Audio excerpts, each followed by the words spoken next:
Aujourd'hui, on va commencer la conférence de presse portant sur le lancement de l'Observatoire du patrimoine du Sud tunisien. Il s'agit d'une plateforme numérique qui est réservée pratiquement pour le couronnement d'un travail de 3 ans et demi qui a été initié par le projet Sfax Forward. Lorsqu'on dit Sfax Forward, c'est un projet Horizon 2020, c'était le premier de son genre qui a été déniché par l'Université de Sfax, mais derrière tout ça, il y avait Feu Abdelhamid El-Berkaoui, notre collègue, qui a tout fait pour justement lancer ces projets, pour faire donc démarrer ces projets et pour aboutir aussi à la fondation d'un projet national qui est la Maison maghrébine des sciences de l'homme, chose qui n'a pas été faite jusqu'à maintenant, mais on est en train de batailler pour justement faire lancer ces projets d'une façon légale et d'une façon donc bien ficelée sur le plan juridique. Je reviens à l'Observatoire. L'Observatoire, il s'intéresse donc au patrimoine matériel et immatériel du Sud tunisien. Lorsqu'on dit le Sud tunisien, il s'agit de 7 gouvernorats: Sfax, Gabès, Mednin, Tataouine, Tozeur et Gafsa. Et nous avons travaillé surtout avec le tissu associatif au Sud tunisien, que ce soit dans la partie du Sud-Est tunisien. On a travaillé sur le Gsour de la région montagneuse de Jbel Nafoussa, de Jbel Demer. On a travaillé aussi aux deux îles, les îles de Kerkena et les îles de Djerba. Aussi, on a touché le Sud-Ouest à travers le patrimoine minier. Avec nous, la Maison des sciences de l'homme d'Aix-Marseille, la Maison des sciences de l'homme de Nice-Côte d'Azur et la Maison des sciences de l'homme de l'Université libre de Bruxelles. Aujourd'hui, donc, si je résume, c'est le lancement et c'est l'aboutissement de ce projet. La plateforme, elle va servir le chercheur dans le domaine du patrimoine, d'histoire, mais aussi le visiteur, les investisseurs dans le domaine du tourisme et tous ceux qui s'intéressent de cette relation entre patrimoine et environnement, parce que le patrimoine, surtout matériel au Sud tunisien, il est un peu donc touché, surtout dans la région de Gabès et Sfax, par la pollution.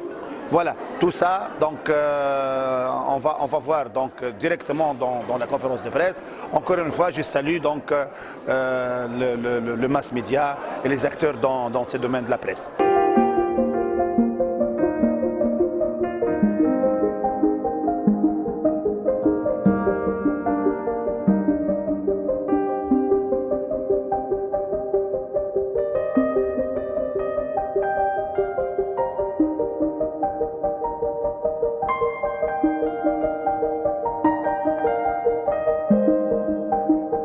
Le projet c'est un projet Twinning Horizon 2020 moment la Commission européenne, l'Union européenne, où il est porté par 4 maisons des sciences de l'homme. Ces maisons, c'est la Maison maghrébine des sciences de l'homme, la Maison des sciences de l'homme de Nice Côte d'Azur, la Maison des sciences de l'homme d'Aix-en-Provence, Tabar el CNRS, ou la Maison des sciences de l'homme de l'Université libre de Bruxelles. Il a été fondé au départ par le professeur Abdelhamid El-Berkaoui, paix à son âme. Il est parti trop tôt et puis j'ai repris la coordination de ce projet avec toute l'équipe que je remercie infiniment. C'est un projet qui travaille, qui a fonctionné grâce à une collaboration méditerranéenne entre universitaires et experts de l'Institut national du patrimoine, que je remercie beaucoup, mais aussi avec la société civile, et ça c'est la grande nouveauté. Ce n'a pas été évident, mais finalement, une fois ils ont compris les enjeux de la création, du résultat de ce projet, qui est la création de l'Observatoire du patrimoine du Sud tunisien, Ils ont adhéré et on a fait un travail collaboratif qui a impliqué un effort très important de toutes les associations qui sont engagées dans la sauvegarde et la visibilité donnée, qui doit être donnée au patrimoine matériel et immatériel du sud tunisien. On a fait un découpage de nos interventions en 3 zones. La côte à partir de Kerkena jusqu'à Zarzis, et puis les zones Jbeli du Matmata jusqu'à Tataouine, et enfin la zone du bassin minier, Gafsa, Metlaoui et Laraïs.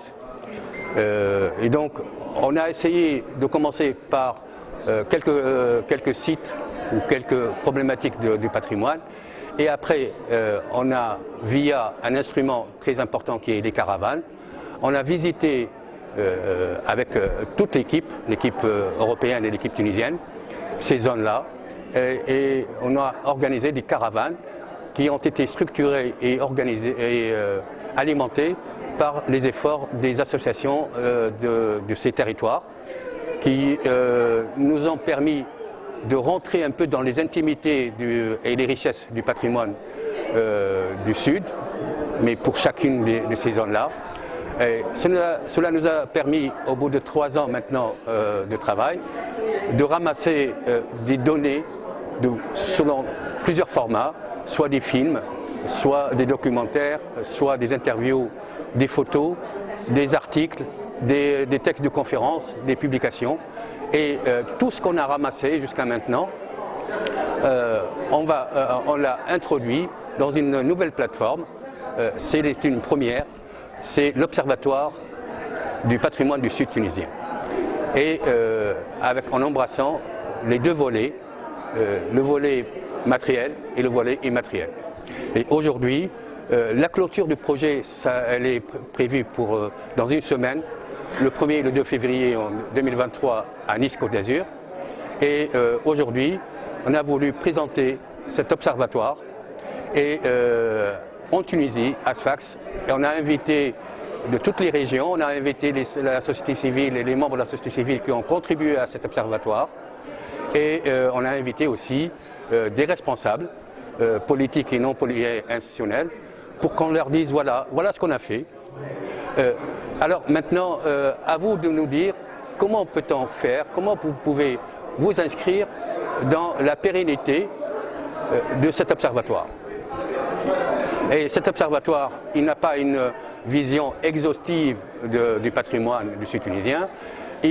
C'est une première démarche pour par la suite l'enrichir grâce aux travaux de chercheurs et d'institutionnels sur le patrimoine.